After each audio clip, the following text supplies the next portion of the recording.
आणि या हिवाळी अधिवेशनाच्या पहिल्याच दिवशी आणखी एक मुद्दा चर्चेत आला। तो मुद्दा होता विरोधी पक्षनेतेपदासंदर्भातला आणि त्यावरून देखील येणाऱ्या काळामध्ये आता रान पेटू शकतं। याचं कारण पहिल्याच दिवशी ज्या पद्धतीने घडामोडी घडलेल्या आहेत, वक्तव्य आलेली आहेत, कारण विधानसभा आणि विधान परिषद दोन्ही ठिकाणी विरोधी पक्षनेता नाही आणि यावरून आता नव्या वादाला तोंड फुटू शकतं।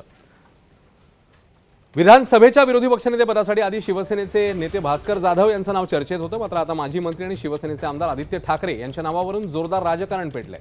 ठाकरे इतर कोणालाही विरोधी पक्षनेतेपद मिळू देणार नाहीत असा आरोप विरोधकांनी सुरू केला। उद्धव ठाकरे स्वतः आदित्य ठाकरेंना विरोधी पक्षनेतेपद मिळावं यासाठी प्रयत्न करतायत अशी चर्चा आहे। आदित्य ठाकरे सध्या गटनेते आहेत, मात्र विरोधकांनी सगळे आरोप फेटाळले। 2024च्या विधानसभा निवडणुकीत विरोधी पक्षनेतेपदावर दावा करण्यासाठी 288 जागा असलेल्या विधानसभेत एकूण जागांच्या किमान 10% जागा असणं आवश्यक आहे आणि विरोधकांकडे पुरेसं संख्याबळ नाही, त्यामुळे विरोधी पक्षनेतेपद रिक्त आहे। दरम्यान विरोधी पक्षनेतेपदाबाबत चर्चा करण्यासाठी उद्या मविया सेनेचे विधानसभा अध्यक्ष आणि विधान परिषदेतले सभापती या दोघांचीही भेट घेणार आहेत।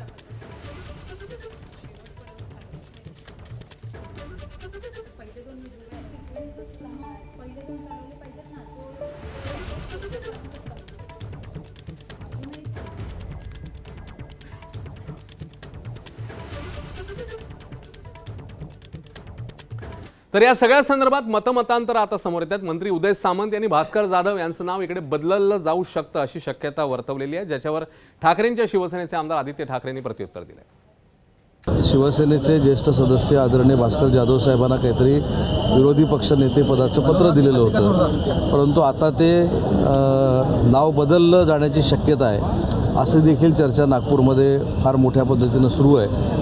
त्याच्यामुळे विरोधी पक्षनेता जाहीर करणं ही जबाबदारी आणि हे अधिकार विधानसभेचे अध्यक्ष आणि विधान परिषदेचे सभापती या दोघांना आहेत आणि ते दोघेही सक्षम आहेत, ते योग्य तो निर्णय घेतील। बिलकुल नाही, कुठेही दुमत नाही आहे। आम्ही जे नाव पहिलं सुचवलेलं आहे तेच आहे। ही अफवा जसं मी सांगितलं एका गटातल्या 2 लोकांनी पेरलेली आहे सकाळी आणि ते एक चॅनल चालवली। अफवांवर विश्वास ठेवू नका, हा सोर्स चुकीचा आहे। बिलकुल नाही, कुठेही दुमत नाही आहे। आम्ही जे नाव पहिलं सुचवलेलं आहे तेच आहे। ही अफवा जसं मी सांगितलं एका गटातल्या 2 लोकांनी। एबीपी माझा, उघडा डोळे बघा नीट।